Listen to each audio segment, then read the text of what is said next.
মৃত্যুর পর থেকে নিয়ে একের পর এক আমার আপনার সামনে কি আছে, এই বিষয়টা যদি আমরা অনুধাবন করতে পারতাম, আমাদের মুখে কোনোদিন হাসি দেখা যাইত না। হযরত ওসমান গনি রাদিয়াল্লাহু তাআলা আন জান্নাতের সুসংবাদ প্রাপ্ত 10 জনের একজন। ওনার মতো ব্যক্তি, নবীজি 2টা কন্যা ওনার সাথে বিবাহ দিয়েছেন, উপাধি যিন্নুরাইন। যখন দ্বিতীয় স্ত্রী মারা যায়, নবীজি বলেন, ও ওসমান, আমার তো আর কোনো কন্যা বিবাহ দেওয়ার মতো নাই, যদি আরো কন্যা থাকতো তাহলে আমি তার সাথে তোমার বিবাহ দিয়ে দিতাম। ওই ওসমান গনি রাদিয়াল্লাহু তাআলা আন জান্নাতের সুসংবাদ প্রাপ্ত 10 জনের একজন। উনি যখন কবরের পাশে দাঁড়াইতেন, অশ্রু বেয়ে পড়তো, চোখ বেয়ে ডুকরে কান্না করে দিতেন। জিজ্ঞাসা করা হলো, ওসমান, জান্নাতের সুসংবাদ পাওয়ার পরেও আপনি কেন কান্না করেন? তিনি বলতেন, নবীজি জান্নাতের সুসংবাদ দিয়েছেন ঠিক আছে, কিন্তু কবরে আমার সাথে কি আচরণ করা হবে এটা তো আমি জানি না, এই জন্য ভয়ে চিন্তায় কান্না করে দেন। আর আল্লাহ তাআলাও বলেন, ফালইয়াযহাকু কলিলাও ওয়ালইয়াবকু কাসীরা, হাসো কম কাঁদো বেশি। আমরা যদি আমাদের কর্মের পরিণতি সম্পর্কে বেখবর না হইতাম, একটু যদি চিন্তা করতাম, তাহলে আমাদের মুখে হাসি আসতো না, আমাদের অট্টহাসি বের হইতো না। যদি হাসার প্রয়োজন হয় তাহলে সুন্নাত তরিকায় হাসবো, সিন্দাবাদের দৈত্যর মতো হাসবো না। আমরা ছোটবেলায় আলিফ লাইলা দেখতাম, ওই সময় তো মাসুম ছিলাম, গোনাজারি হয় না, এই জন্য কই সপ্তাহে একদিন আলিফ লাইলা দেখতে একবারে গ্রামের শেষ প্রান্তে দেখা যাইতো 3 গ্রাম মেলাই একটা টিভি, হ্যাঁ, আলিফ লাইলা দেখতে যাইতো। আলিফ লাইলায় দৈত্য হাসতো না হা হা হা করে। অনেকে দেখবেন আড্ডা মারতেছে, দাঁত 2 পাটি বাইর কইরা, জিব্বা বাইর কইরা অট্ট হাসি হাসে। খবরদার, এই হাসি আল্লাহ রসুল মানা করছেন। আল্লাহ রসুল হাসতেন তাবাসসুমান, মুচকি হাসি হাসতেন। যদি হাসির কিছু হয় এভাবে হাসবো, আওয়াজ করে অট্ট হাসি আমরা হাসবো না। আর হাস্যাত্মক কর্মকাণ্ডের মধ্যে বেশি জড়িত থাকবো না। এই যে কৌতুক টৌতুক, এই বিষয়গুলো মূলত সাময়িক বিনোদন আমরা পাই, কিন্তু এই বিষয়গুলো আমাদের হৃদয়কে মৃত বানায়া দেয়। আমরা এক জিন্দা দিল চাই, আমরা এক জিন্দা কলব চাই, যেই কলবের মধ্যে আল্লাহ আল্লাহর রসুলের মহাব্বত থাকবে, জান্নাতের আশা থাকবে, জাহান্নামের ভয় থাকবে। এই রকম দিল এক যদি তৈরি করতে চাই, তাহলে মাত্রাতিরিক্ত হাস্যরস কৌতুক যদি করি, তাহলে ওই দিলে ওই বিষয়গুলো অর্জিত হবে না। এভাবে যদি জীবন সাজাই, আমল সুন্দর হবে, হতে পারবো জান্নাতুল ফেরদাউসের মেহমান। তাহলে মূল কথার দিকে এবার আসি। আমরা সবাই আবেদ হতে চাই তো? কারা কারা চাই? হাত উঁচা করি।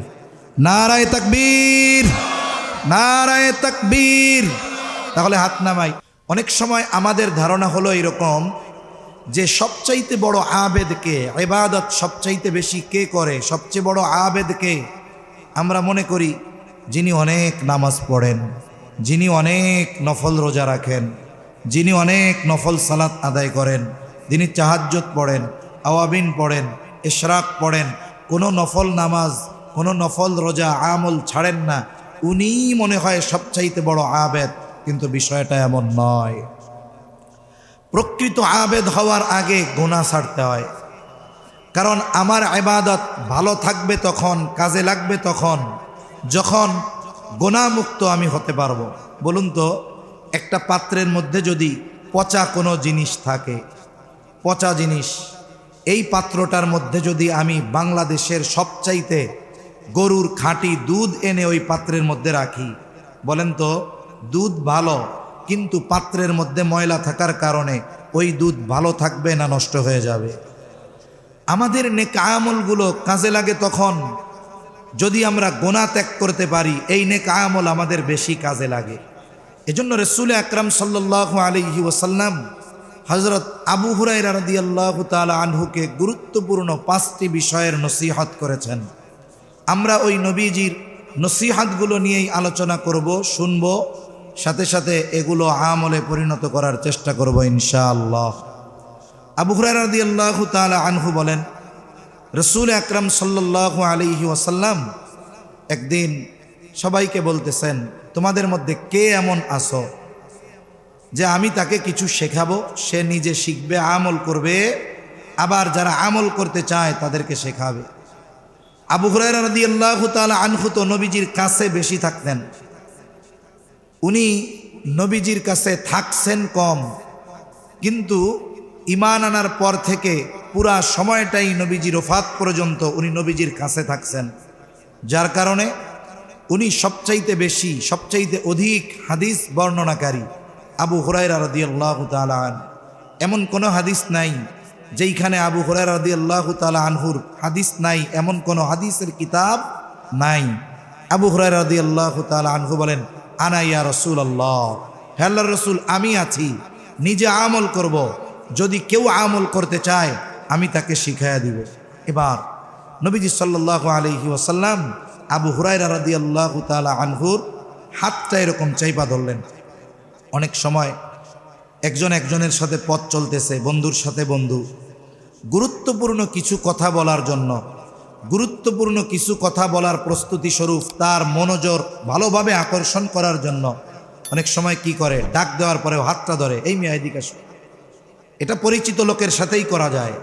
যেহেতু আবু হুরায়রা নবীজি সাল্লাল্লাহু আলাইহি ওয়াসাল্লামের কাছে সব সময় থাকেন, এইবার নবীজি সাল্লাল্লাহু আলাইহি ওয়াসাল্লাম আবু হুরায়রা রাদিয়াল্লাহু তাআলা আনহুর হাত চাইপা ধরলেন। গুনে গুনে 5টি নসিহত তিনি করলেন। কয়টা নসিহত? জোরে বলেন না কয়টা? জীবন পরিবর্তন হওয়ার মতো 5টা নসিহত।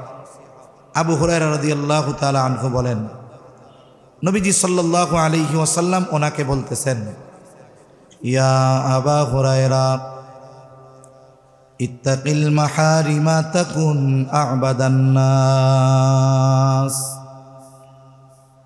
1 নম্বর উপদেশ, 1 নম্বর নসিহত, হে আবু হুরায়রা, তুমি হারাম কাজ থেকে বেঁচে থাকো, এর মানে গুনার থেকে বেঁচে থাকো। আল্লাহ তাআলা যেই বিষয়গুলো নিষেধ করেছেন সেই বিষয়গুলো থেকে বাঁচো, গুনাহ থেকে বাঁচো। তাকুন আ'বাদান নাস, তুমি মানুষের মধ্যে সবচাইতে বড় আবেদ হয়ে যাইবা। আমরা মনে করি আবেদ হওয়ার জন্য ইবাদত বেশি বেশি করতে হবে, কিন্তু প্রকৃতপক্ষে প্রকৃত আবেদ হওয়ার জন্য গুনাহ ছাড়তে হবে। কারণ কোনো ব্যক্তি যখন গুনাহ ত্যাগ করে নিজেকে পরিষ্কার পরিচ্ছন্ন করে ফেলে, পবিত্র করে ফেলে, সে যেই ইবাদত করে, যতটুকু করে অতটুকুই ঠিক থাকে।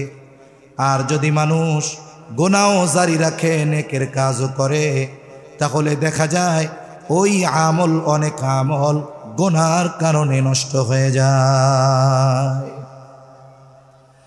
এজন্য নবীজি সাল্লাল্লাহু আলাইহি ওয়াসাল্লাম আবু হুরায়রা রাদিয়াল্লাহু তাআলা আনহুকে 1 নম্বরে উপদেশ দিলেন, ও আবু হুরায়রা, তুমি নিষিদ্ধ বিষয় থেকে বাঁচো, পাপ থেকে বাঁচো, তাইলে মানুষের মধ্যে সবচাইতে বড় আবেদ হয়ে যাইবা।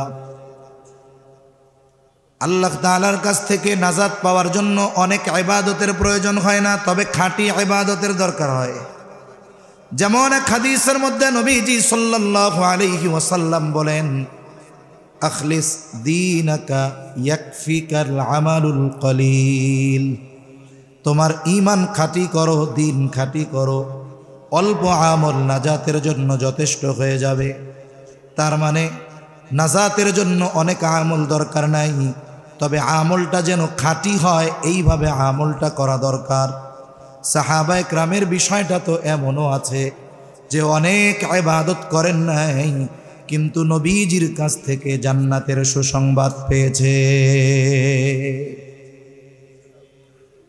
আব্দুল্লাহ ইবনে আমর ইবনুল আস রাদিয়াল্লাহু তাআলা আনহু থেকে বর্ণিত, মুসনাদে আহমদের মধ্যে একাধিক বর্ণনা আসছে এক সাহাবীর ব্যাপারে। তিনি বলেন, একদিন আমরা ফজরের নামাজের জন্য, জামাতের জন্য অপেক্ষায় আছি। নবীজি সাল্লাল্লাহু আলাইহি ওয়াসাল্লামও আমাদের মাঝে আছেন। হঠাৎ করে নবীজি বললেন, এখন যেই ব্যক্তি প্রবেশ করবে সে জান্নাতি। সবার নজর দরজার দিকে, কোন সে সৌভাগ্যবান ব্যক্তি যার ব্যাপারে নবীজি এমনটা ঘোষণা দিলেন। দেখা গেল একজন ব্যক্তি নবীজির ঘোষণার পর মসজিদের দরজা দিয়ে ঢুকতেছে, তার চেহারা দিয়ে এখনো অজুর পানি, দাড়িটা এখনো ভেজা। এভাবে দ্বিতীয় দিন আবার ফজরের নামাজের পূর্বে নবীজি বলেন, এখন যেই ব্যক্তি দরজা দিয়ে ঢুকবে সে জান্নাতি। আবার সবার নজর দরজার দিকে। কোন সে ব্যক্তি? নবীজির এই সুসংবাদ কার ব্যাপারে দেওয়া হলো? তাকায় দেখে গতদিন যেই ব্যক্তি প্রবেশ করেছে আজকেও সে। গতদিন যেমন অজুর পানি তার দাড়ির মধ্যে ছিল, আজকেও দেখা যাচ্ছে। দ্বিতীয় দিন অতিবাহিত হয়ে গেল। তৃতীয় দিন আবার ফজরের নামাজের পূর্বে নবীজি বলেন, এখন যেই ব্যক্তি দরজা দিয়ে ঢুকবে সে জান্নাতি। সবার নজর দরজার দিকে। কে সে সৌভাগ্যবান ব্যক্তি? দেখা গেল গত 2 দিন যেই ব্যক্তি যেই অবস্থায় ঢুকেছিল আজকেও একই ব্যক্তি একই অবস্থায় দরজা দিয়ে ঢুকছে। মুসনাদে আহমদের মধ্যে কয়েকটা বর্ণনা আসছে এই বিষয়টা নিয়ে, কয়েকটা সনদে বর্ণনাটা আসছে। বর্ণনার আলোকে বোঝা যায় ওই ব্যক্তি ছিলেন হযরত সাদ রাদিয়াল্লাহু তাআলা। এক ব্যক্তির ব্যাপারে পরপর 3 দিন ঘোষণা। আব্দুল্লাহ ইবনে আমর ইবনুল আস উনি চিন্তা করলেন, নিশ্চয়ই কোনো স্পেশাল আমল আছে যেই আমলের কারণে নবীজি তার ব্যাপারে এই ঘোষণা দিয়েছেন। তার স্পেশাল আমলটা কি জানা দরকার, দেখা দরকার। এবার তিনি গিয়ে ওই ব্যক্তিকে বলতেছেন, ভাই আমি আপনার বাড়িতে একটু রাত্রি যাপন করতে চাই। খাবার দাবার দেওয়া লাগবে না, শুধু রাত্রি যাপন করব। উদ্দেশ্য হলো সারা রাত জেগে থেকে দেখবে কোন আমলটা সে স্পেশাল করে। কারণ অধিকাংশ মানুষ তার স্পেশাল ইবাদতগুলো করে অধিক রাত্রিতে। রাতের শেষ প্রহরে ঘুম থেকে উঠবে, আল্লাহকে ডাকবে। নেককার বান্দারা নেক কাজও গভীর রাত্রে করে, চোর কিন্তু চুরিও গভীর রাত্রে করে, ডাকাতও কিন্তু মোটামুটি ডাকাতি গভীর রাত্রেই করে। এখন ওনার উদ্দেশ্য হলো উনি দেখবে কি আমলটা করে। ওনাকে আর এক ঘরে থাকতে দেওয়া হলো। ওনার চোখে তো ঘুম নাই, কারণ উনি দেখবে এই ব্যক্তি কোন আমল করে। দেখলো এশার নামাজের পর তিনি একটু পরে বাতিটা নিভায়া ঘুমায় পড়লেন। চিন্তা করতেছে এই বুঝি ঘুম থেকে উঠবে আর তার স্পেশাল আমল শুরু করবে। এইভাবে অপেক্ষা করতে করতে একটা সময় ফজর হয়ে গেল। আজকে রাত্রিতে সে আর ঘুম থেকে উঠে নাই। আজানের পর ঘুম থেকে উঠলো, অজু করলো, এরপরে প্রস্তুতি নিয়ে মসজিদের দিকে চলে গেল। প্রথম দিন সারা রাত জেগে থেকে তার থেকে কোনো ইবাদতের দৃশ্য দেখা গেল না। চিন্তা করতেছে হয়তোবা কোনো কারণবশত আজকে বাদ গেছে, আর একদিন থাকি। এবার আবার রাত্রি যাপনের অনুমতি, বলে হ্যাঁ থাকো। আজকেও সারা রাত সজাগ। দেখা গেল আল্লাহর বান্দা এশার নামাজ পড়ে ঘুমিয়ে যায়, আর যখন ফজরের আজান দেয় তখন ঘুম থেকে উঠে। চিন্তা করে কালকেও কোনো আমল দেখলাম না, আজকেও কোনো আমল দেখলাম না, তাইলে আর একদিন থাকি। কারণ কোনো মানুষ যদি ধারাবাহিক কোনো আমল করে, এই আমলটা সহজে সে পরপর 3 দিন ইচ্ছা করে বাদ দিতে পারে না, সে দেয়ও না। এটা তার আদাব, তার অভ্যাসের সাথে যায় না। যেমন শেখুল হাদিস জাকারিয়া রহমাতুল্লাহ আলাইহি, ওনার অভ্যাস ছিল দিনের কিছু সময়ে উনি লিখতেন, লেখালেখি করতেন। ওনার এই নিয়ম, কোনো ব্যক্তি যদি আসতো, মেহমান আসতো, ওনার নিয়মের কোনো তারতম্য ঘটতো না। তবে উনিই বলেন, শৈখুল ইসলাম হুসাইন আহমদ মাদানী রহমাতুল্লাহ আলাইহি যখন ওনার কাছে আসতেন তখন ওনার নিয়মের ব্যত্যয় ঘটতো, ওনার সম্মানে কিছু বলতেন না। কিন্তু হুসাইন আহমদ মাদানী রহমাতুল্লাহ আলাইহি ওনাকে ভালো মতো বুঝতেন। একদিন এই লেখার সময় উনি আসছে, কথা বলতেছে, আর জাকারিয়া রহমাতুল্লাহ আলাইহি ওনার লেখার টাইম চলে যাইতেছে। ওনার মধ্যে একটা অস্থিরতা কাজ করতেছে যে আজকে আমার কিছু লেখালেখি ছুটে যাবে। ওনার চেহারার মধ্যে পেরেশানির ছাপ। হুসাইন আহমদ মাদানী রহমাতুল্লাহি আলাইহি বুঝতে পারলেন কোনো সমস্যা। তখন বলতেছে, হযরত আমি দৈনিক এই সময়ে কিছুটা লেখালেখি করি, আজকে তো একেবারেই হলো না, এজন্য অস্থির লাগতেছে, আমি একটু আমার লেখার ঘর থেকে আসতেছি। তা উনি গেলেন, কয়েকটা শব্দ লেখা আবার চলে আসলেন। তার মানে কি, এই কাজটা উনি কন্টিনিউ করেন, ধারাবাহিকভাবে করেন, এজন্য একদিন ছুটে যাচ্ছে, এতে ওনার মধ্যে অস্থিরতা কাজ করতেছে। তাহলে কোন ব্যক্তি নেই যেই নেক আমল ধারাবাহিকভাবে করে, পরপর 3 দিন ছুটে যেতে পারে না। এইবার তিনি তৃতীয় দিনও রাত্রি যাপন করলেন, কিন্তু অবস্থা বিগত 2 দিনের মতো। এশার নামাজ পড়ে ঘুমায়, আর ফজরের আজান দিলে ঘুম থেকে উঠে নামাজের জন্য প্রস্তুতি নেয়। আজকে আর তিনি নিজের থামায় রাখতে পারলেন না। এবার তিনি নিজের থেকেই প্রশ্ন করতেছে, ভাই পরপর 3টা রাত তোমার বাড়িতে অবস্থান করা, এমনটা নয় যে আমার থাকার জায়গা নাই, তবে আমি একটা বিশেষ উদ্দেশ্যে তোমার বাড়িতে রাত্রি যাপন করেছি। উদ্দেশ্যটা ছিল একটা বিষয় জানার। এর আগে পরপর 3 দিন ফজরের নামাজের পূর্বে নবীজি সাল্লাল্লাহু আলাইহি ওয়াসাল্লাম ঘোষণা করলেন, এখন যেই ব্যক্তি দরজা দিয়ে ঢুকবে সে জান্নাতি। আমরা সবাই দরজার দিকে তাকিয়ে দেখলাম, নবীজির এই ঘোষণার পর পরপর 3 দিন যেই ব্যক্তি দরজা দিয়ে প্রবেশ করেছে সেই ব্যক্তি হলে তুমি। আমি আশা করেছিলাম হয়তো তোমার কোনো স্পেশাল আমল আছে, যার কারণে তোমার ব্যাপারে নবীজি এইরকম ঘোষণা দিয়েছে, কিন্তু 3 রাত জায়গা থেকে কোনো আমল তো দেখলাম না, খালি দেখলাম এশা পড়া ঘুমাও আর ফজরের জন্য ওঠো।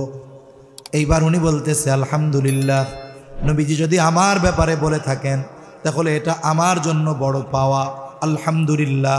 তবে তুমি যেই আশায় রাত্রি যাপন করেছ, আমি এমন কিছু নাই, এমন কোনো আমল আমার নাই। হ্যাঁ, তবে একটা জিনিস আমি করি, যখন রাতের বেলা আমি ঘুমাতে যাই, আমাকে যারা কষ্ট দিয়েছে তাদেরকে আমি মাফ করে আমার দিলটাকে পরিষ্কার করে ঘুমাতে যাই। কারো প্রতি কোনো বিদ্বেষ রাখি না, কারো প্রতি কোনো হিংসা রাখি না। কেউ যদি আমারে টুকটাক কষ্ট দিয়ে থাকে, আমি তারে মাফ কইরা একেবারে পরিষ্কার একটা অন্তর নিয়ে বিছানায় ঘুমাইতে যাই। এইবার আব্দুল্লাহ ইবনে আমর ইবনুল আস রাদিয়াল্লাহু তাআলা আনহু বলেন, হ্যাঁ, তাহলে এই আমলের কারণেই হয়তো তোমার ব্যাপারে নবীজি এমন ঘোষণা দিয়েছে। তাহলে আমার এই কথাগুলো বলার একটা উদ্দেশ্য আছে, উদ্দেশ্য তো আছেই। উদ্দেশ্য কি? এই যে আপনারা টঙ্গাবাড়ি আলোকিত শ্রমিক কাফেলা ও এলাকাবাসী, এখানে আমার অধিকাংশ ভাই যারা আছেন তারা শ্রমজীবী মানুষ, কষ্ট করতে হয়। আবার এমনভাবে কষ্ট করতে হয় তা না যে এসির মধ্যে চেয়ারে বৈশা 8 ঘন্টা 12 ঘন্টা ডিউটি করে, এমনটা নয়। বসার সুযোগও হয়তো 8 ঘন্টার মধ্যে থাকে না, দাঁড়িয়ে ডিউটি করতে হয়। কত কঠিন এবং কঠোর পরিশ্রম এই আমার শ্রমিক ভাইয়েরা করে। দেখুন, অনেকে মনে করে আল্লাহর ওলি হওয়ার জন্য একেবারে দিনভর তসবিহ হাতে রাখতে হবে, দিনভর নামাজে থাকতে হবে, জিকির আজগার করতে হবে। না, আমি আপনি যদি আপনার দিলটারে পরিষ্কার করতে পারি, যতটুকু ইবাদত করতে হবে এতটুকু যদি করি, যদি দিলটা পরিষ্কার থাকে, তাহলে নবীজির ওই ঘোষণা গুনাহ থেকে যদি বাঁচতে পারি, আমার ইবাদত কম কিন্তু গুনাহ ছাড়ার কারণে আবেদদের তালিকায় নাম অন্তর্ভুক্ত হয়ে যাবে ইনশাআল্লাহ। এজন্য অনেকে আমরা ভাবি যে হুজুর আমরা তো ইবাদত করতে পারি না। করার দরকার নাই, আপনি ছাড়েন, করা তো কষ্ট, সময় লাগে, আপনার সময় কম, পরিশ্রম, আপনি গুনাহ ছাড়েন। আপনি কাজ করতেছেন, অনেক ভাই আছে মনে করে যে কাজটা যেন একটু রিল্যাক্সেবল হয়, আরাম হয়, কানের মধ্যে গান, কাজ করে কি করে না। আপনি যে গুনাহ করতেছেন সাথে কাজটা করতেছেন, এতে কি হইল? আপনি ওই গান শোনা অবস্থায় গুনার অবস্থায় আছেন। আল্লাহ না করুক ওই সময় তো আপনার কাছে রহমতের ফেরেশতা নাই। ওই সময় যদি গান শ্রবণরত অবস্থায়, গোনার জিনিস দেখা অবস্থায়, গোনার কাজ করা অবস্থায় যদি মালাকুল মাউত চলে আসে, তাহলে অবস্থাটা কি হবে? এজন্য দেখুন, গোনার থেকে বাঁচব। আপনি যেই কাজটা করতেছেন বলে ওটাও আপনার ইবাদত হয়ে যাবে। হুজুর কেমনে? আমি মেশিন অপারেটিং করি, এটা আবার ইবাদত কেমনে হবে? কারণ নবীজি সাল্লাল্লাহু আলাইহি ওয়াসাল্লাম বলেন, কাসবুল হালালি ফরিদাতুম বাদাল ফরিদা, ফরজ ইবাদতের পরে হালাল উপার্জন করা এটাও ফরজ ইবাদত। হালাল উপার্জন করা এটা ইবাদত। কারণ আমাদেরকে হালাল উপার্জন, হালাল খাবার খাওয়ার নির্দেশ, হালাল উপার্জনের নির্দেশ আল্লাহ দিয়েছেন, আল্লাহর রসুল দিয়েছেন। এজন্য হালাল উপার্জন, হালাল খাবার এটা ইবাদত। যদি আমি ঠিকমতো 5 ওয়াক্ত নামাজ পড়ি। একজন ব্যক্তি ফজরের নামাজ পড়ে বের হলো, এখন তার জীবন উপকরণ অর্জনের দরকার, রিজিকের জন্য কর্ম করা দরকার। সে যে কোনো কাজ করতে পারে, রিক্সা চালাতে পারে, গার্মেন্টসে চাকরি করতে পারে, অন্য যে কোনো কাজ করতে পারে। যদি তার ওই কাজটা যদি হালাল হয়, হারাম না হয়, আর যদি সে নিয়ত করে, ও রব আমি এই হালাল কাজটা করতেছি হালাল খাওয়ার জন্য, হালাল উপার্জনের জন্য, যতক্ষণ সে এই ইবাদত কাজটা করবে ততক্ষণ তার আমল নামায় কবুল নফল ইবাদতের সওয়াব যোগ হতে থাকবে। আপনি মেশিন চালাচ্ছেন, ফজর পরে বের হইছেন, জরুরত সেরে আপনি অফিসে গেছেন, কোনো ফাঁকি টাকি নাই, নিয়ত কি হালাল উপার্জনের নিয়তে আমি হালাল কাজ করতেছি, মুখে জিকিরও নাই আপনার, আপনি জিকির করতেছেন না, কোনো অসুবিধা নাই। জিকির যদি করা হয়, জবান যদি জিকিরে শিখতে হয়, সওয়াব তো আরো বেশি। কিন্তু আপনি চালাচ্ছেন মেশিন, আপনার উদ্দেশ্য কি? হালাল কর্ম, হালাল উপার্জন। বলে মেশিন চালাবেন কিন্তু আমল নামায় সওয়াব যোগ হতে থাকবে। যেন আমাদের অনেক ভাই মনে করে, অনেকে মনে করে যে হুজুর তাহাজ্জুদ পড়তে পারি না, বুজুর্গ কেমনে হব? আরে ভাই, গোনা ছাড়েন, আগে গোনা ছাড়েন। যতটুকু করা দরকার না করলেই নয়, অতটুকু করেন, দেখা যাবে এতেই আল্লাহর কাছে প্রিয় হওয়া যাবে। নবীজি সাল্লাল্লাহু আলাইহি ওয়াসাল্লামের কাছে 2 জন মহিলার খবর আসছে। একজনের ব্যাপারে বলা হলো, ইয়া রাসূলুল্লাহ সাল্লাল্লাহু আলাইহি ওয়াসাল্লাম, একজন মহিলা এমন কোনো আমল নাই যে সে করে না, একেবারে 5 ওয়াক্ত নামাজ, ওয়াজিব, সুন্নাতে মুআক্কাদা, নফল যা আছে সব নামাজ পড়ে, তাসবিহ তাহলিল জিকির আজগার কোনো কিছু তার বাদ যায় না। সারাটা দিন জবান তার জিকির দ্বারা সিক্ত থাকে। এক কথায় যতক্ষণ সজাগ থাকে, সুযোগ থাকলে আমলের সময়টা কাটায় দেয়। তবে আমল অনেক করে, তবে একটা সমস্যা, সে তার প্রতিবেশীর সাথে একটু খারাপ ব্যবহার করে, মানুষের সাথে একটু খারাপ আচরণ করে। আর একজন মহিলা অনেক আমল করে না, বলে যতটুকু না করলেই নয়, এর বেশি করে না। তার মানে ফরজ, ওয়াজিব, সুন্নাতে মুআক্কাদা এতটুকু করে, 1.5 ঘন্টা ইবাদত করে, কিন্তু তার একটা অভ্যাস, সে মানুষের সাথে ভালো ব্যবহার করে। ইয়া রাসূলুল্লাহ, এই 2 মহিলার মধ্যে কোন মহিলা উত্তম? নবীজি ওই ইবাদত বেশি করনে ওয়ালির কথা বলেন নাই, বরং নবীজি বলেন ওই মহিলা উত্তম যে মানুষের সাথে ভালো ব্যবহার করে। তাইলে আমরা যদি মনে করি, আমি যদি কেউ তাহাজ্জুদ পড়ে, অনেক ইবাদত করে, আমার তাকে নিরুৎসাহিত করা উদ্দেশ্য নয়, বরং যারা কষ্ট করে এগুলো করতে না পেরে অনেক সময় আক্ষেপ করে যে আমি মনে হয় আল্লাহর প্রিয় বান্দা হইতে পারবো না, আমি ওই মানুষগুলোকে একটু আশার কথা শোনাচ্ছি যে আপনি পারতেছেন না, হতাশ হয়েন না, আপনি যতটুকু পারেন ওইটুকু তো করেন, তবে গুনাহ ছাড়েন। দেখুন, অনেক ইবাদত করে খারাপ আচরণের কারণে উত্তম হতে পারে নাই, অথচ ইবাদত যতটুকু দরকার ততটুকু করেছে, কিন্তু মানুষের সাথে ভালো ব্যবহারের মাধ্যমে সে আল্লাহর কাছে প্রিয় হয়ে গেছে। সুবহান। তাহলে নবীজি সাল্লাল্লাহু আলাইহি ওয়াসাল্লাম বলেন, ইত্তাকিল মাহারিমা তাকুন আবাদান নাস। হে আবু হুরায়রা, তুমি গুনাহ ছেড়ে দাও, তাহলে তুমি মানুষের মধ্যে সবচাইতে বড় আবেদ হয়ে যাইবা। তাহলে বলেন, বড় আবেদ হওয়ার জন্য সবচাইতে জরুরি হলো গুনাহ ত্যাগ করা, গুনাহ ছেড়ে দেওয়া। সব ধরনের গুনাহ ছাড়বো তো ইনশাআল্লাহ, জবানের গুনাহ, চোখের গুনাহ, কানের গুনাহ, সব ধরনের গুনাহ থেকে বাঁচার চেষ্টা করব। আমি যদি চেষ্টা করি আমাকে গুনাহ থেকে বাঁচার মতো তৌফিক হিম্মত যিনি দিবেন তিনি কে? তবে আমার চেষ্টায় কোনো ত্রুটি থাকতে পারবে না। আল্লাহ আমাদেরকে সকল প্রকারের গুনাহ থেকে বেঁচে থাকার তৌফিক দান করেন।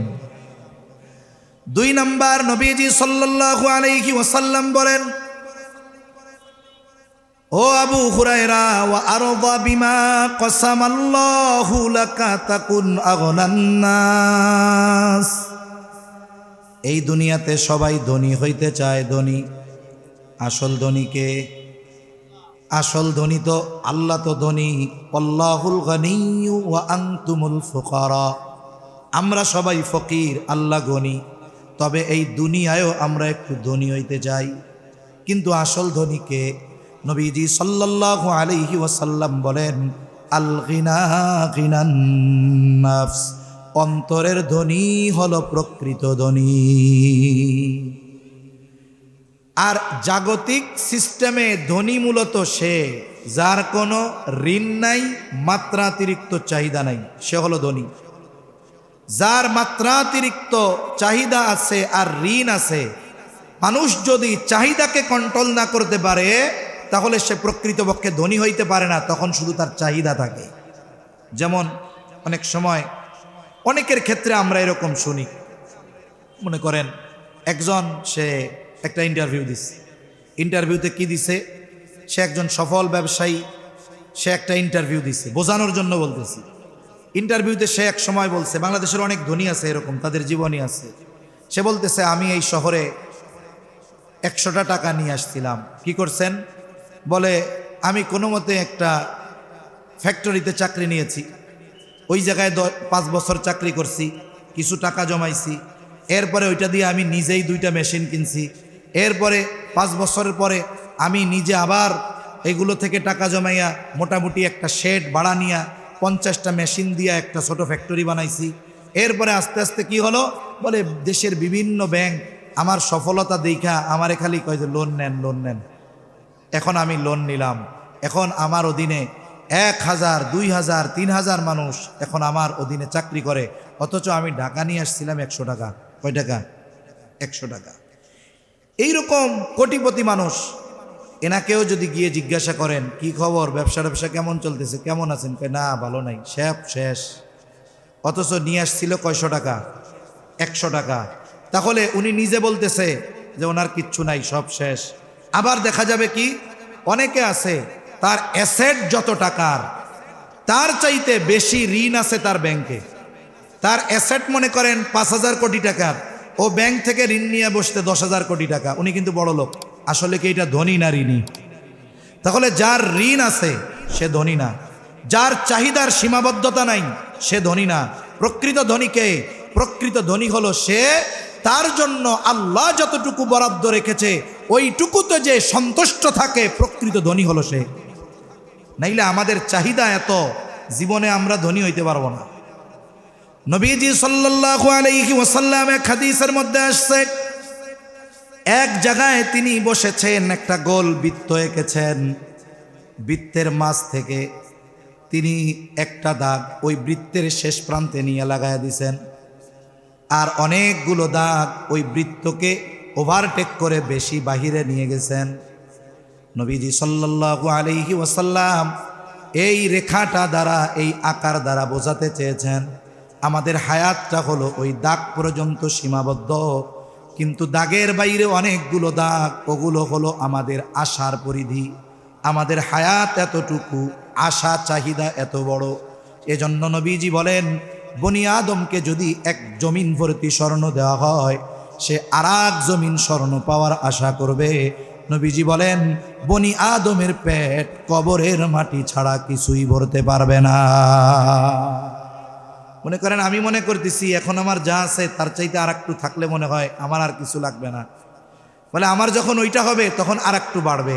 আমি মাঝে মধ্যে বলি, হাদিসের মধ্যেও আসছে একটা বর্ণনা যে মানুষ সব সময় তার নিচের দিকে নজর দিবে, উপরের দিকে নজর দিলে কিন্তু সব শেষ। একজনের 2 তলা বাড়ি আছে, এই এলাকায় একজন 2 তলা বাড়ি বানাইছে, সুন্দর 2 তলা বাড়ি। আশেপাশে যে বাড়িগুলো, এগুলো টিনের ঘর, কারো অন্যান্য ইসের ঘর, বা কারো একতলা। বলেন তো এখন আমি 2 তলার মালিক যদি নিচের দিকে তাকাই, তাইলে আমারে সবচাইতে বড় ধনী মনে হবে, তাই না? এখন আমার পাশে আর একজন 20 তলা বিল্ডিং দিছে, কয়তলা? এখন আমার 2 তলা, এর মধ্যে সব কিছু আছে, আধুনিক ব্যবস্থাপনা আছে, সব আছে মনে করেন। এখন পাশে যখন 20 তলা হবে, আমি যখন 20 তলার দিকে তাকামু, মাথার থেকে টুপিটা পড়ে যাইব, আর এই 20 তলার দিকে তাকায় মনে হবে আরে এরকম একটা বিল্ডিং যদি আমার হইতো। এখন আর 2 তলার মধ্যে শান্তি নাই। এজন্য আমার চাহিদা যখন বাড়ে, আমাদের কি করা উচিত? আমাদের উচিত হলো তখন একটু ঢাকা শহরে মাঝে মধ্যে যাওয়া। আমি তো চিন্তা করতেছি 2 তলা বাড়ি, 1 তলা বাড়ি আমার ভাল লাগতেছে না, আমার আরো দরকার। আমি যখন ফুটপাতে দেখব ওই শীতের মধ্যে কম্বল নাই, লুঙ্গিটারে গায়ে দিয়ে পা মোড়া দিয়ে এরকম শুয়ে আছে, এগুলো যখন দেখব আর চিন্তা করব, তখন মনে হবে আলহামদুলিল্লাহ, আল্লাহ আমারে অনেক ভালো রাখছে। এজন্য আমরা যদি আমাদের থেকে অবস্থান থেকে উপরের দিকে তাকাই, তাহলে শান্তি নাই। আর আল্লাহ যা দিছে এর ব্যাপারে যদি আমি সন্তুষ্ট থাকি, আল্লাহ আমার জন্য যা নির্ধারণ করেছেন আমি যদি খুশি থাকি, আমার যদি ঋণ না থাকে, আমার যদি মাত্রাতিরিক্ত চাহিদা না থাকে, আমার চেয়ে ধনী দুনিয়ায় আর কে আছে? কোটিপতিদের জিজ্ঞাসা করেন, সবার কোটি কোটি টাকা ঋণ খেলাপি, তাইলে এরা ধনী হইল কেমন? ধনী তো সে যার ঋণ নাই, আর যতটুকু পায় ততটুকুতে যে সন্তুষ্ট, এ হলো প্রকৃত ধনী। শুনুন, আল্লাহর তরফ থেকে সবচাইতে বড় পাওয়াগুলোর মধ্যে একটি পাওয়া হলো স্বল্পে তুষ্টতা। স্বল্পে তুষ্টতা, যেমন কোরআনুল কারীমে হায়াতে তাইয়্যিবার ব্যাখ্যা আসছে। আল্লাহ তাআলা এক আয়াতের মধ্যে বলেন, মান আমিলা সালিহাম মিন যাকারিন আও উনসা ওয়া হুয়া মুমিন ফালানুহইয়ান্নাহু হায়াতান তাইয়্যিবা। আল্লাহ তাআলা বলেন, যেই নারী অথবা পুরুষ আমলে সালেহ করে আর সে মুমিন, আল্লাহ তাআলা এই ধরনের নারী পুরুষদেরকে 2 ধরনের পুরস্কার দেওয়ার ঘোষণা দিয়েছেন। এক ধরনের পুরস্কার দুনিয়ার পুরস্কার কি? আল্লাহ তাআলা বলেন, ফালানুহইয়ান্নাহু হায়াতান তাইয়্যিবা। ওই ধরনের নারী পুরুষকে হায়াতে তাইয়্যিবা তথা পবিত্র জীবন যিনি দিবেন তিনি কে? এই পবিত্র জীবনের ব্যাখ্যায় আসছে, পবিত্র জীবন হলো শান্তিময় পবিত্র এক জীবন, যেই জীবনে শান্তি আছে, অপবিত্রতা নাই। শান্তি আছে, অপবিত্রতা নাই। শান্তি অন্তরের সাথে সম্পৃক্ত, সুখ আসবাবের সাথে সম্পৃক্ত। মনে করেন গরম লাগতেছে একজনের, গরম লাগলে কি চালায়? ফ্যান। ফ্যানটা কি বলে? এটা গরম নিবারণে, একটু সুখের জন্য, রিল্যাক্সের জন্য। এখন ফ্যানেও যায় না, যার একটু টাকা আছে সে কি লাগায়? এয়ার কন্ডিশন লাগায়। এখন তার এয়ার কন্ডিশনে গা ঠান্ডা হবে, কিন্তু বলেন তো ওই লোকটার ছেলেটা যদি মাদকাসক্ত হয়, ওই লোকটার স্ত্রী যদি বদ্দিন হয়, মেয়েটা যদি পাপাচারে লিপ্ত হয়, এসির ঠান্ডা গা ঠান্ডা করবে কিন্তু অন্তর ঠান্ডা করতে পারবে? তাহলে এই যে সুখ আসবাবের সাথে সম্পৃক্ত, শান্তি হৃদয়ের সাথে সম্পৃক্ত। আরেকজন বাবা, সে চাকরি করে, কষ্ট করে, রিক্সা চালায়, অল্প বেতন পায়, চাকরি করে। এখন তার ছেলে আছে 2টা নেককার, অথবা ধরেন হাফেজ আলেম, স্ত্রী খুব ভালো পর্দানিসীন দিনদার, সেও মোটামুটি দিনের উপরে চলে। বলেন তো ওনার বাড়ি এসি নাই, অনেক ডেকোরেশন করা সুন্দর বাসাও নয়, ফ্যানও নাই, কিন্তু গরম লাগে, শীতেও কষ্ট হয়, কিন্তু অন্তরে শান্তি আছে না নাই? তার জীবনটাও পবিত্র, আল্লাহ তাআলা তাকে শান্তিও দিয়েছে। আর একজনের জীবন অপবিত্র, সুখের আসবাব আছে কিন্তু অন্তরে শান্তি নাই। হায়াতে তাইয়্যিবার ব্যাপারে বলা হয় যে পবিত্র শান্তিময় জীবন আল্লাহ দুনিয়ায় দিবে। এরপরে কি দিবে? স্বল্পে তুষ্টতা আল্লাহ দান করবে। স্বল্পে তুষ্টতা তার মানে আমি যতটুক পেয়েছি, এতটুকু পাওয়ার পরে আমি আল্লাহর শুকরিয়া আদায় করতেছি, আলহামদুলিল্লাহ। আর স্বল্পে তুষ্ট ব্যক্তি যে, সে সব কিছু সর্বপ্রথম চায় যার কাছে, তিনি কে? তার প্রয়োজন যতটুক আল্লাহর কাছে চায়। হায়াতে তাইয়্যিবার আরেকটা ব্যাখ্যা বলে, আল্লাহ তাআলা ওই ব্যক্তিকে দুনিয়ায় চলার জন্য যা দরকার আল্লাহ তাআলা তাকে তাই দান করবে। সুবহানাল্লাহ। তার মানে অমুখাপেক্ষী জীবন আল্লাহ তাআলা তাকে দিবে। তার জীবনে যা প্রয়োজন আল্লাহ প্রয়োজন মেটানোর ব্যবস্থা করবে। মানুষের কাছে হাত পাতাবে না, তার হাত শুধু একজনের কাছেই পাতবে, চাইবে, তিনি কে? আল্লাহ। তাহলে নবীজি বলেন ওয়া আরদা বিমা কসামাল্লাহু লাকা তাকুন আগনান নাস। আমার জন্য কতটুকু রিজিক, আমার তকদিরে কতটুকু রিজিক, এটা দুনিয়ার কেউ বন্টন করে না। বন্টন করে কে? তাহলে আল্লাহ তাআলা আমার জন্য যতটুকু নির্ধারণ করেছেন ওইটুকু পাওয়ার পরে যদি আমি সন্তুষ্ট থাকতে পারি আল্লাহর সিদ্ধান্তের উপর, নবীজি বলেন তাকুন আগনান নাস, তুমি মানুষের মধ্যে সবচাইতে বড় ধনী হয়ে যাইবা। আর প্রকৃত ধনী সে আল গিনা গিনান নাফস, অন্তরের ধনী যে সে হলো প্রকৃত ধনী। আর ওই ব্যক্তি সে যে আসলেও ধনী এটা সে মোটামুটি উপলব্ধি করতে পারে। ঋণের পেরেশানি নাই, 3-4টা গমের বড়ি খাইয়া ঘুমানো লাগে না, ঘুমানোর জন্য এসি লাগানো লাগে না, সে পরিশ্রম করে কষ্ট করে, এসিও লাগে না, বালিশের সাথে মাথা দেয়, ডাইন কাত থেকে সোজা হওয়ার আগে ঘুমছে ঘুম। আছে না নাই? ভাই যার ঘুম নাই তার কি অশান্তি, তারে জিজ্ঞাসা করেন। 3 নাম্বার নবীজি সাল্লাল্লাহু আলাইহি ওয়াসাল্লাম বলেন ওয়া আহসিন ইলা জারিকা তাকুম মুমিনা, তুমি তোমার প্রতিবেশীর সাথে ভালো আচরণ করবা, তাহলে তুমি প্রকৃত মুমিন হতে পারবা।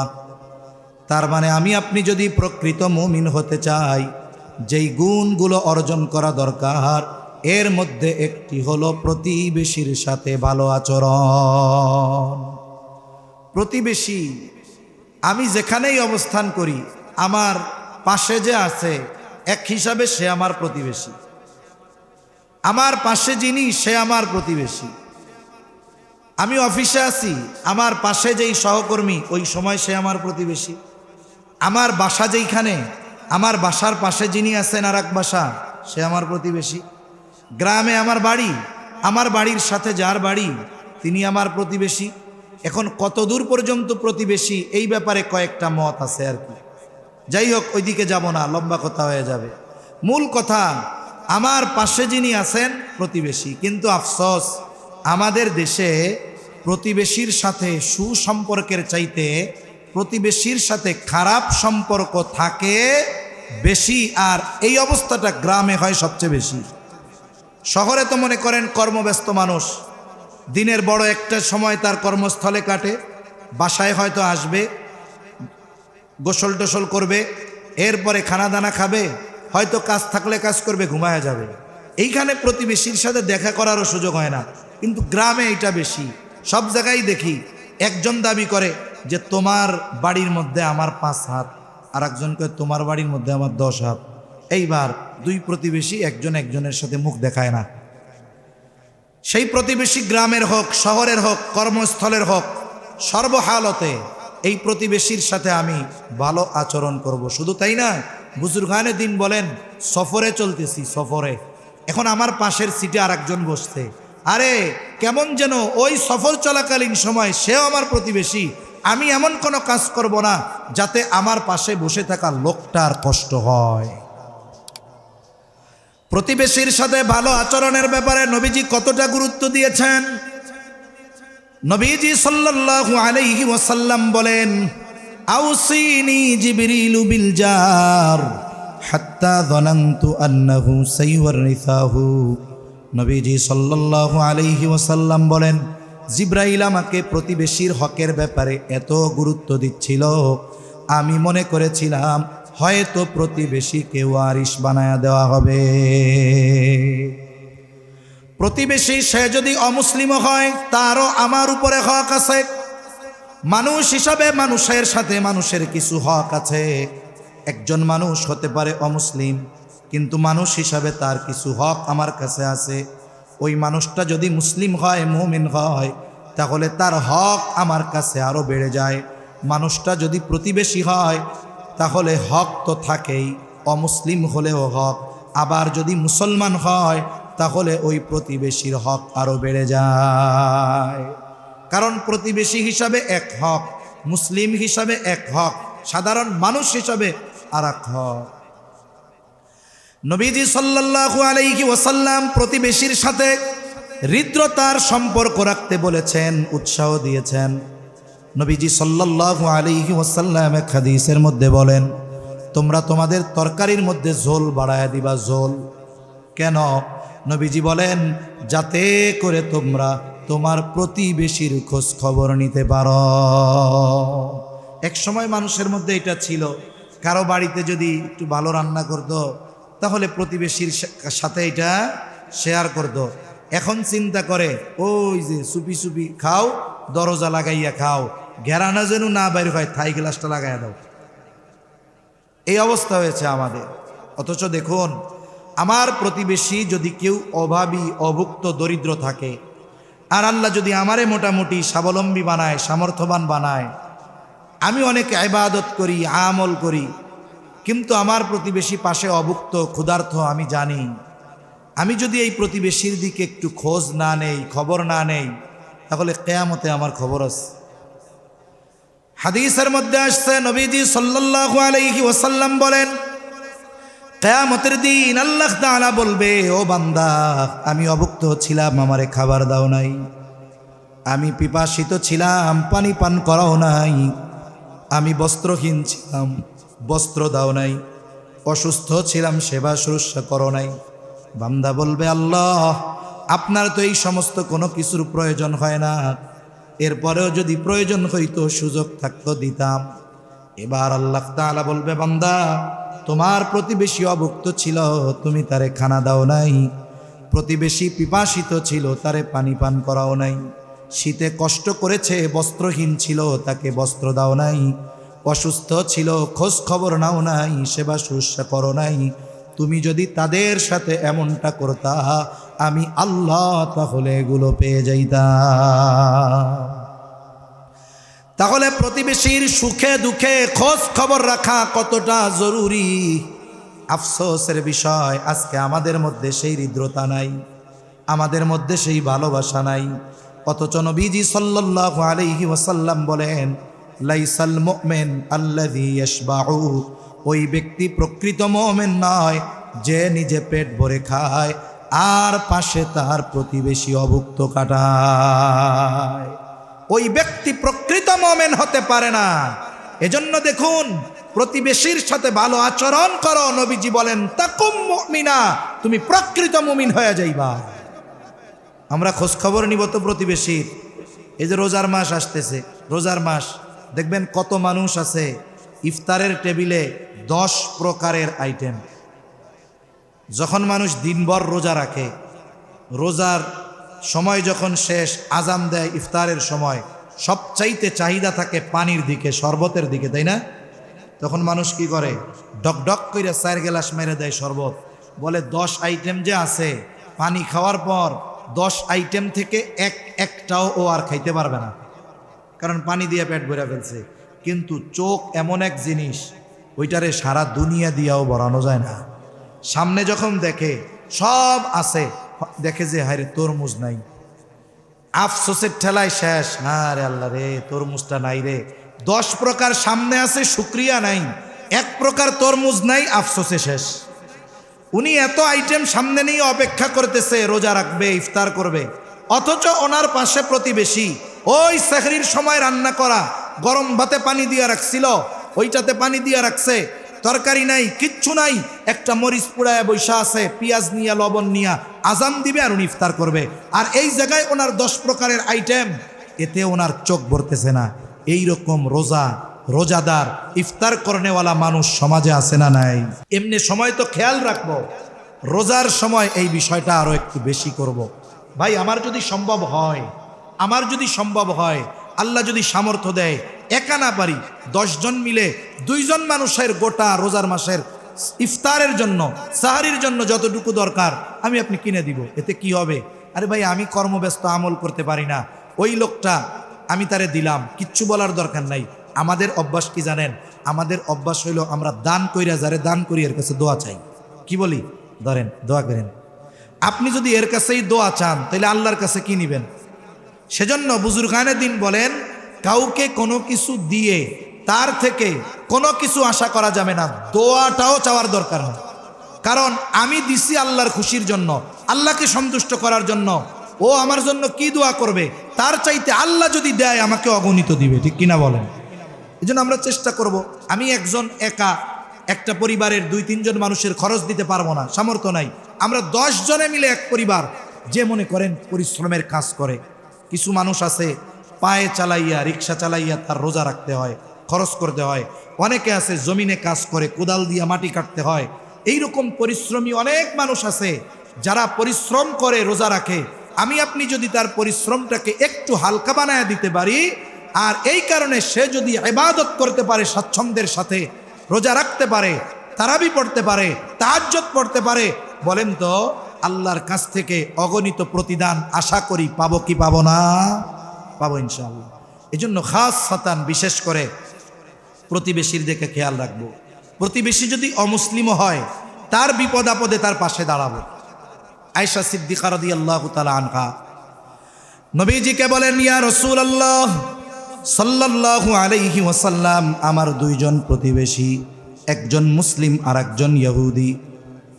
ইয়া রাসূলুল্লাহ, প্রতিবেশী হিসাবে কে আমার কাছে বেশি হক পাও না? 2 জনের পরিচয়টাও পরিষ্কার করে দিয়েছে, একজন মুসলিম আর একজন ইহুদি।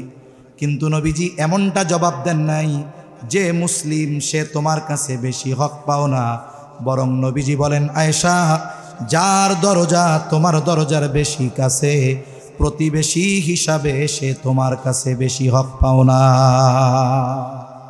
এই জন্য আমরা আমাদের প্রতিবেশীর সাথে ভালো আচরণ করব। তো তাহলে কি হবে? নবীজি বলেন, তাকুম মুমিনা, তুমি প্রকৃত মুমিন হতে পারবা।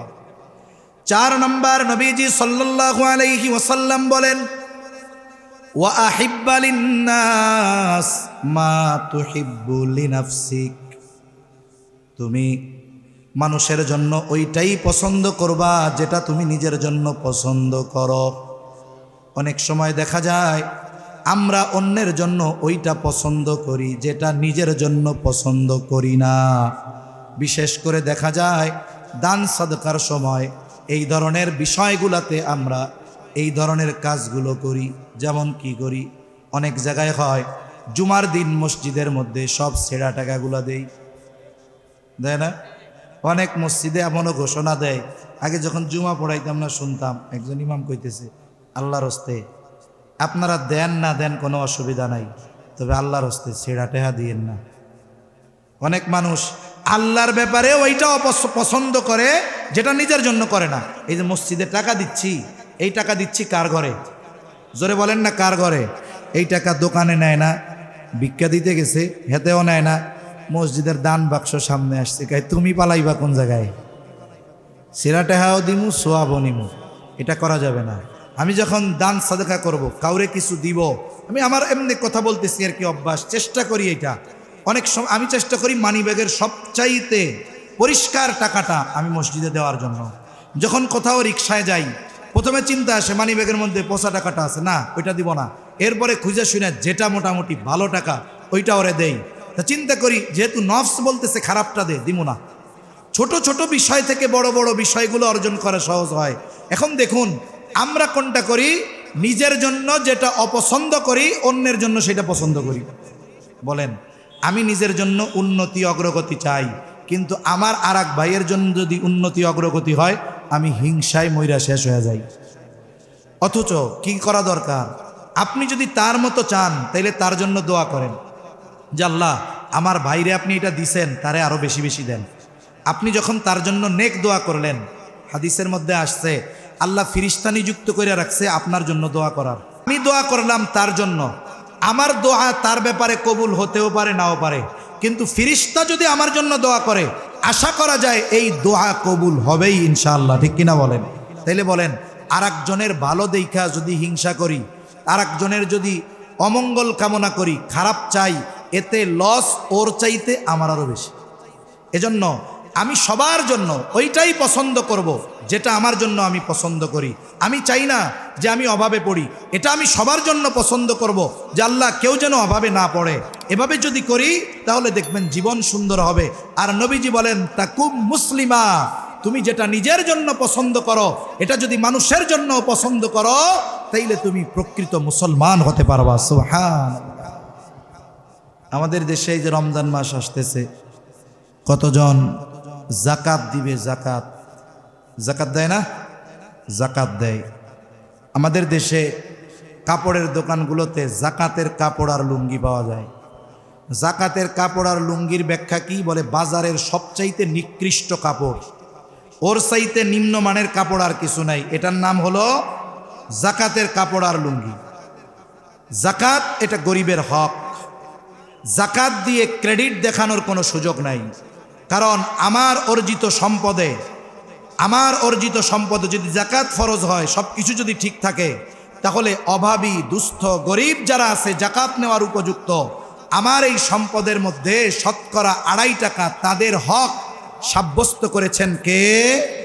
মনে রাখতে হবে, আমার মাল যেটা, এটার মালিকও আমি না, আমার মালের মালিক কে? আল্লাহ আমার একটু দিছে এইটা, এর মধ্যে ওই 2.5% দরিদ্র মানুষের হক। এজন্য উচিত ছিল জাকাত তো গরিবের হাতে গিয়ে তুলে দিয়ে আসা। কিন্তু আমাদের অমুক সাহেব তমুক সাহেব জাকাত দিবেন, জাকাতে কি দেয়? একটা শাড়ি আর একটা লুঙ্গি। এমন শাড়ি লুঙ্গি একবার ধোয়ার পরে ওইটা তেনা না কাপড় নাকি কাগজ এটা বোঝা যায় না। এখন বলেন তো, যেই সাহেব জাকাত দিচ্ছেন ওই শাড়ি আর লুঙ্গি যদি সাহেবরে বলা হয়, সাহেব এই লুঙ্গি তো আমাদের দিলেন, আপনিও এটা পরেন, আপনার বউরেও এটা পরাইয়েন, দেখেন তখন কি অবস্থা হবে। তার মানে কি? এইটা উনি নিজের জন্যই অপছন্দ করে, অথচ উনি অন্যকে এগুলো দিচ্ছে। এ ধরনের কাজ কখনোই সমীচীন নয়। বরং কেউ যদি জাকাত দিতে চায় এমনভাবে দিবে, এক ব্যক্তিকে দরকার হয় দিক, সে যেন আগামী বছর জাকাত দেওয়ার মতো সম্পদ উপার্জন করতে পারে, জাকাত দেওয়ার উপযুক্ত হতে পারে। আমাদের দেশে যে জাকাত দেওয়া হয়, এটা মূলত জাকাত দেওয়ার নামে এক ধরনের তামাশা করা হয়। তাহলে মূল কথা হলো, আমি নিজের জন্য যেটা পছন্দ করব, মানুষের জন্য এটাই পছন্দ করব। আমি নিজের জন্য যেটা চাই, মানুষের জন্য সেটা চাইব। যদি এই অভ্যাস গড়ে তুলতে পারি, নবীজি বলেন তাকুম মুসলিমা, তাহলে তুমি প্রকৃত মুসলমান হয়ে যাইবা। শেষ কথা 5 নাম্বার, নবীজি বলেন ওয়ালা তুকসিরিজ যাহিকা ফাইন্না কাসরাতাজ যাহিকি তুমিতুল কলব। আল্লাহর নবী বলেন বেশি হাসিও না, কারণ অতিরিক্ত হাসি হৃদয়কে মৃত বানায়া দেয়। কারণ মৃত্যুর পর থেকে নিয়ে একের পর এক আমার আপনার সামনে কি আছে, এই বিষয়টা যদি আমরা অনুধাবন করতে পারতাম, আমাদের মুখে কোনোদিন হাসি দেখা যাইত না। হযরত ওসমান গনি রাদিয়াল্লাহু তাআলা আন, জান্নাতের সুসংবাদ প্রাপ্ত 10 জনের একজন, ওনার মতো ব্যক্তি। নবীজি 2টা কন্যা ওনার সাথে বিবাহ দিয়েছেন, উপাধি যিন্নুরাইন। যখন দ্বিতীয় স্ত্রী মারা যায়, নবীজি বলেন ও ওসমান, আমার তো আর কোনো কন্যা বিবাহ দেওয়ার মতো নাই, যদি আরো কন্যা থাকতো তাহলে আমি তার সাথে তোমার বিবাহ দিয়ে দিতাম। ওই ওসমান গনি রাদিয়াল্লাহু তাআলা আন, জান্নাতের সুসংবাদ প্রাপ্ত 10 জনের একজন। উনি যখন কবরের পাশে দাঁড়াইতেন, অশ্রু বেয়ে পড়তো, চোখ বেয়ে ডুকরে কান্না করে দিতেন। জিজ্ঞাসা করা হলো, ওসমান, জান্নাতের সুসংবাদ পাওয়ার পরেও আপনি কেন কান্না করেন? তিনি বলতেন, নবীজি জান্নাতের সুসংবাদ দিয়েছেন ঠিক আছে, কিন্তু কবরে আমার সাথে কি আচরণ করা হবে এটা তো আমি জানি না, এই জন্য ভয়ে চিন্তায় কান্না করে দেন। আর আল্লাহ তাআলাও বলেন ফালইয়াযহাকু কলিলাও ওয়ালইয়াবকু কাসীরা, হাসো কম কাঁদো বেশি। আমরা যদি আমাদের কর্মের পরিণতি সম্পর্কে বেখবর না হইতাম, একটু যদি চিন্তা করতাম, তাহলে আমাদের মুখে হাসি আসতো না, আমাদের অট্টহাসি বের হইতো না। যদি হাসার প্রয়োজন হয় তাহলে সুন্নাত তরিকায় হাসবো, সিন্দাবাদের দৈত্যর মতো হাসবো না। আমরা ছোটবেলায় আলিফ লাইলা দেখতাম, ওই সময় তো মাসুম ছিলাম, গোনাজারি হয় না, এই জন্য কই সপ্তাহে একদিন আলিফ লায়লা দেখতে একবারে গ্রামের শেষ প্রান্তে দেখা যাইতো 3 গ্রাম মেলাই একটা টিভি, হ্যাঁ আলিফ লায়লা দেখতে যাইতো। আলিফ লায়লায় দৈত্য হাসতো না হা হা হা করে। অনেকে দেখবেন আড্ডা মারতেছে, দাঁত 2 পাটি বাইর কইরা, জিব্বা বাইর কইরা অট্ট হাসি হাসে। খবরদার, এই হাসি আল্লাহ রসুল মানা করছেন। আল্লাহ রসুল হাসতেন তাবাসসুমান, মুচকি হাসি হাসতেন। যদি হাসির কিছু হয় এভাবে হাসবো, আওয়াজ করে অট্ট হাসি আমরা হাসবো না। আর হাস্যাত্মক কর্মকাণ্ডের মধ্যে বেশি জড়িত থাকবো না। এই যে কৌতুক টৌতুক এই বিষয়গুলো মূলত সাময়িক বিনোদন আমরা পাই, কিন্তু এই বিষয়গুলো আমাদের হৃদয়কে মৃত বানায়া দেয়। আমরা এক জিন্দা দিল চাই, আমরা এক জিন্দা কলব চাই, যেই কলবের মধ্যে আল্লাহ আল্লাহর রসুলের মোহাব্বত থাকবে, জান্নাতের আশা থাকবে, জাহান্নামের ভয় থাকবে। এই রকম দিল এক যদি তৈরি করতে চাই, তাহলে মাত্রাতিরিক্ত হাস্যরস কৌতুক যদি করি, তাহলে ওই দিলে ওই বিষয়গুলো অর্জিত হবে না। তা সম্মানিত উপস্থিতি, এভাবে যদি জীবন সাজাই, আমল সুন্দর হবে, হতে পারবো জান্নাতুল ফেরদাউসের মেহমান। তাহলে মূল কথার দিকে এবার আসি। কথা শেষ। আমরা সবাই আবেদ হতে চাই তো? কারা কারা চাই? হাত উঁচা করি। নারায়ে তাকবীর, নারায়ে তাকবীর। তাহলে হাত নামাই। আবেদ যদি হইতে চাই কি ছাড়তে হবে? জোরে বলেন, আরো জোরে। কি ছাড়তে হবে? নেক কাজ কম হোক, যেগুলো জরুরি করতে হবে। স্বাভাবিক নেক কাজ কম হচ্ছে হোক, কিন্তু গোনা যেন না হয়। 2 নাম্বার, আমরা কি প্রকৃত ধনী হইতে চাই? জোরে বলেন, চাই। তাইলে কি করতে হবে? বলে আল্লাহ যা দিছে সন্তুষ্ট থাকতে হবে, স্বল্পে তুষ্ট থাকতে হবে, তাইলে প্রকৃত শান্তি পাবো। 3 নাম্বার, আমরা প্রকৃত মুমিন হতে চাই, তাহলে প্রতিবেশীর সাথে আমি ভালো আচরণ করব। কর্মক্ষেত্রে হোক, সফরে হোক, এরপরে গ্রামে হোক, যিনি আমার পাশে আছেন তিনি আমার সাময়িক সময়ের প্রতিবেশী। এমন কোনো কাজ করব না, এমন কোনো কথা বলবো না যাতে আমার প্রতিবেশীর কষ্ট হয়, সাথে সাথে তার হক নষ্ট করব। যদি সে দরিদ্র গরিব অসহায় হয়, বরং তার প্রতি আমার সহানুভূতিশীল আর ভালো আচরণের মাত্রা বাড়াতে হবে, তাহলে আমি প্রকৃত মুমিন হতে পারবো। আমরা সবাই প্রকৃত মুসলমান হতে চাই। আল্লাহ বলছেন মুসলমান না হয়ে মরো না। প্রকৃত মুসলমান কেমনে হবা? নবীজি বলেন, তুমি নিজের জন্য যেটা পছন্দ করো, মানুষের জন্য সেটা পছন্দ করবা। ঠিক সাথে সাথে নিজের যেটার জন্য যেটা অপছন্দের, ওটা মানুষের জন্য অপছন্দের হতে হবে। তাহলে কি হতে পারবো? প্রকৃত মুসলমান। আর আমরা যদি এক প্রাণবন্ত জীবন্ত কলব চাই, তাহলে হাসতে হবে কম, কাঁদতে হবে বেশি। এই আলোকে যদি জীবনকে সাজাই, এক সুন্দর হায়াত অতিবাহিত হবে। সাথে ইমান ঠিক, বলে ঠিকানা হলো জান্নাতুল ফেরদাউসের মেহমান, যেখানে আমরা মেহমান। মেজবানকে ওই মেহমানদারি আর মেজবান এটা 3 দিনের নয়, আল্লাহ অনন্তকালের মেজবান। আমরা হব জান্নাতুল ফেরদাউসের অনন্তকালের মেহমান। আল্লাহ সুবহানাহু ওয়া তাআলা আমাদের সবাইকে নবীজির এই সুন্দর নসিহতগুলোর আলোকে আমাদের জীবনকে সুসজ্জিত করার তৌফিক আল্লাহ দান করেন। সকলে বলি আমিন। ওয়া আখিরু দাওয়ানা আনিল হামদুলিল্লাহি রাব্বিল আলামিন।